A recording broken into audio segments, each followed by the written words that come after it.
افغانستان کی جو صورتحال ہے وہ دن بدن طالبان کے کنٹرول میں جاتی جا رہی ہے۔ اشرف غنی کی جو کٹ پتلی حکومت ہے اس کو دن بدن شکست ہوتی جا رہی ہے۔ جو ان کی فوج تھی، جو ان کا قبضہ گروپ تھا، وہ لڑ تو سکتے نہیں ہیں، مگر انہوں نے یہ کام شروع کر دیا کہ وہ پاکستان کے خلاف زہر گلنا انہوں نے شروع کر دیا۔ آپ سوشل میڈیا اٹھا کے دیکھیں، فیس بک دیکھیں یا پھر ٹویٹر دیکھیں یا کہیں اور دیکھیں،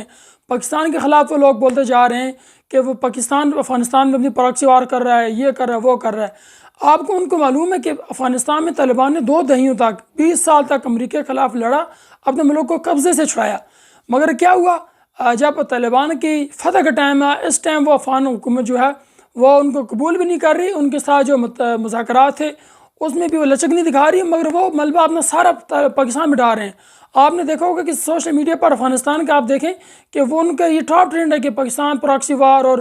سینکشن پاکستان پر پابندی لگانے کا مطالبہ کر رہے ہیں دنیا سے۔ اس میں براہ راست بھارت ملوث ہے اور جو پاکستان کے دشمن ملک ہیں وہ ملوث ہیں، مگر ان کو پتہ ہے کہ اب جب طالبان کی حکومت آئے گی، جو بیج انہوں نے کل بویا تھا اس کو کاٹنے کا ٹائم ہے۔ عبدالرشید دوستم کی جب حکومت تھی کہ طالبان نے ہتھیار بھی ڈال دیے تھے ان کے جس علاقے میں اس کی حکومت تھی، اس کے باوجود بھی انہوں نے طالبان کو پنجروں میں ڈال کر سراؤں میں چھوڑ دیا تپتی دھوپ میں، اور اتنی شدید گرمی میں طالبان کو بھوکا پیاسا رکھ کے انہوں نے مارا۔ ابھی بھی آپ تصویروں میں آپ دیکھ سکتے ہیں کہ طالبان کی جو اجتماعی قبریں مل رہی ہیں اس میں یہ ہے کہ ان کی ہڈیاں مل رہی ہیں، ان کی ٹانگیں اور سر کی ہڈیاں مل رہی ہیں، اور ساتھ ان کے جو کپڑے انہوں نے پہنے تھے اس سمیت ان کی جو اجتماعی قبریں وہ مل رہی ہیں۔ اب ان کو یہ جو فصل بوئی تھی انہوں نے وہ کاٹنے کا ٹائم آ گیا، اس وجہ سے وہ پاکستان کے خلاف اپنی جو زہر ہے وہ گلنا شروع کر دیا ہوا ہے۔ پاکستان کے اوپر بلیم گیم کر رہے ہیں کہ پاکستان افغانستان میں طالبان کو سپورٹ کرتا ہے، وہ کرتا ہے، یہ کرتا ہے، مگر آپ دیکھیں کہ وہ ہمارا ایسے برادر اسلامی ملک افغانستان کے جس نے ہمیں کبھی قبول ہی نہیں کیا، وہ کہتے ہیں کہ اٹکتا جو پورا علاقہ ہے یہ سب ہمارا ہے۔ وہ پاکستان کے خلاف ہمیشہ ان کی جو ایجنسی ہے NDS وہ ہمیشہ بھارت کی ایجنسی کے ساتھ مل کے پاکستان کو توڑنے کی منصوبہ بندی کرتی رہی ہے۔ جو بھی دہشت گرد سپلائی ہوتے تھے افغانستان سے وہ اسی بارڈر سے ہوتے تھے، مگر کیا ہوا جب ہماری فوج نے اس بارڈر کو سیو کرنے کی کوشش کی، ادھر باڑ لگا رہی ہے، اس پر بھی ان کو تکلیف ہے۔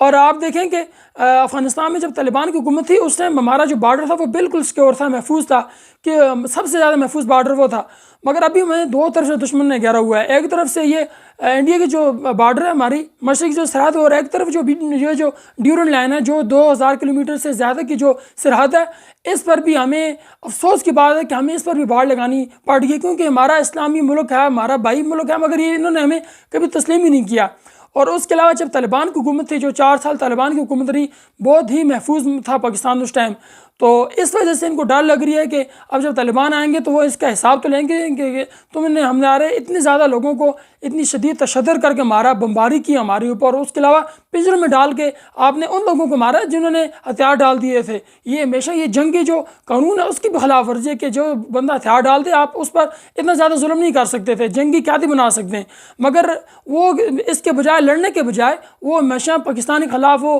اپنی جو زہر اگڑ رہے ہیں، اور وہ پاکستان کو اس میں براہ راست ملوث کر رہے ہیں کہ پاکستان ملوث ہے اس چیز میں۔ تو